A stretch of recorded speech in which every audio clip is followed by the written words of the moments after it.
again, and I hope that you're feeling a lot more empowered in your life, that you're feeling great and amazing, and like you can almost take over the world, that you can be your own Superman. Anyway, I was just imitating that laughter. Anyway, um, a lot changes in our life when you realize that you can give to yourself that which you have been begging everyone to give you.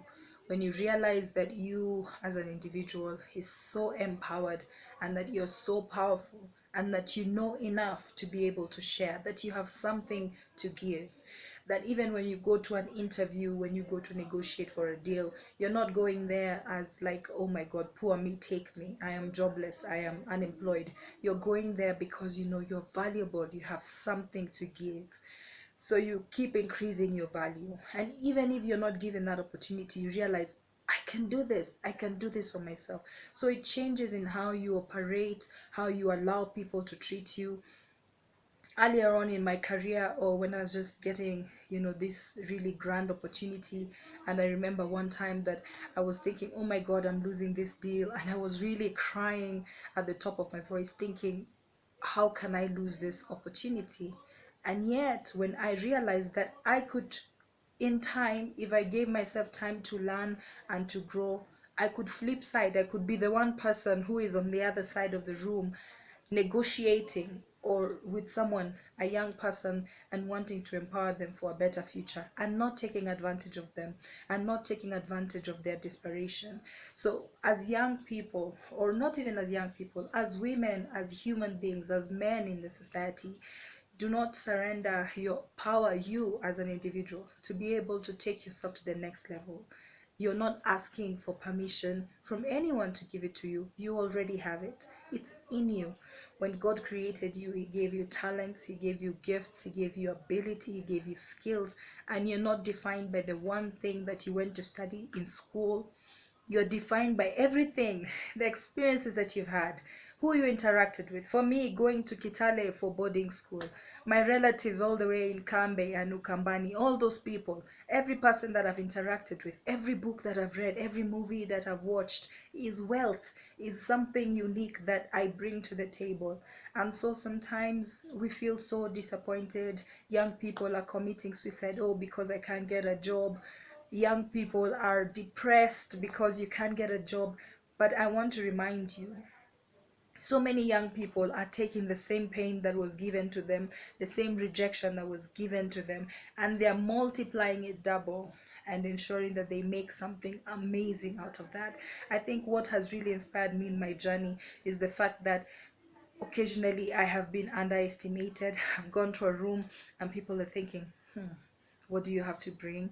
And also being coastal, where I go to places and people just assume that we are lazy. And for the longest time, I used to argue with people a lot about that story. These days, I just chuckle and I say, I'm going to prove you wrong by the time you meet me the next time. I'm going to make sure that I achieve and I become better. So don't allow the prejudice and stereotype that people have against you limit you. Instead, take that and make something really beautiful and amazing, and you will be very surprised at what you could possibly become. So I think a lot of times we underestimate what we are, but when you take a step back and go backwards, and I know this is not always the best analogy to use, but think about it. When you were a child, did you have these limitations? You thought you were amazing until someone comes and tells you, can you really do that? But you can do it.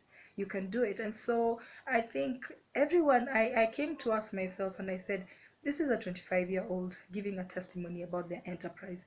I look at them giving us advice. In fact, the other time, now when we're doing our trainings, that guy was like 21 years old and he's coming and checking my business plan and giving me advice. And when I was reading about him in the papers, I was thinking, I'm going to meet someone extraordinary and fascinating. But this guy was just like me. In fact, maybe I even had a better personality or better exposure or better interaction. And I was there feeling desperate and emotion, almost asking him to give me a PR job. But I'm saying, you as a person, 5 years down the line have gone and no, people are not giving you a job. Take that as an opportunity.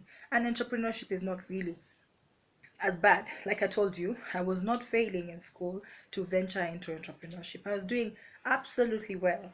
In fact, all my results in primary are written above average. So by all means, I'm not venturing into this area because I cannot get a job or I cannot do whatever. And even if I could not get a job, I can give myself that job. It doesn't matter. So demystifying these stereotypes, demystifying these wrong perceptions about business, about entrepreneurship is what makes a lot of people lose out. The other day I was having an interaction with someone who, guess what she does for a living? She does toilets in Kibera. She rents her toilet at 10 bob per toilet. Every day she lives with like 5,000 from those toilets, right? If you calculate 5,000 in 30 days, how much is that? 150,000. For a lot of us, that is our salary. That's 50,000 times 3 months. That person is going with it in 1 month. What do they do? They just provide showers. So when we get out of that mindset and start looking at it positively and stop thinking that our parents or the society is giving us business as an option because they don't want to get out of their job, it's because they've seen it all and they have experienced and they say this is the way, walk in it. So sometimes it pays to be just a little bit obedient and to just listen and believing in ourselves, that beyond reasonable doubt, that you're powerful, that you're strong, that you can do it. It makes all the difference. Thank you as always for joining me. Welcome to join Dream Tribe and be part of this revolution. I think whether you're in a job, whether you're in an entrepreneurship, whether you're in business, whether you're an actress or a talent or whatever it is, innovation is something that we need to constantly be part of. We need to be problem solvers, right? We cannot sit there at a corner and say, I'm solving this, this is the problem, but what are you doing about the problem? Are you being part of the problem or are you being part of the solution? Thank you for joining us. This is, of course, Thai Talk, and this is Dream Tribe. Welcome to the club. Thank you very much for always listening. It means so much to me. Au revoir.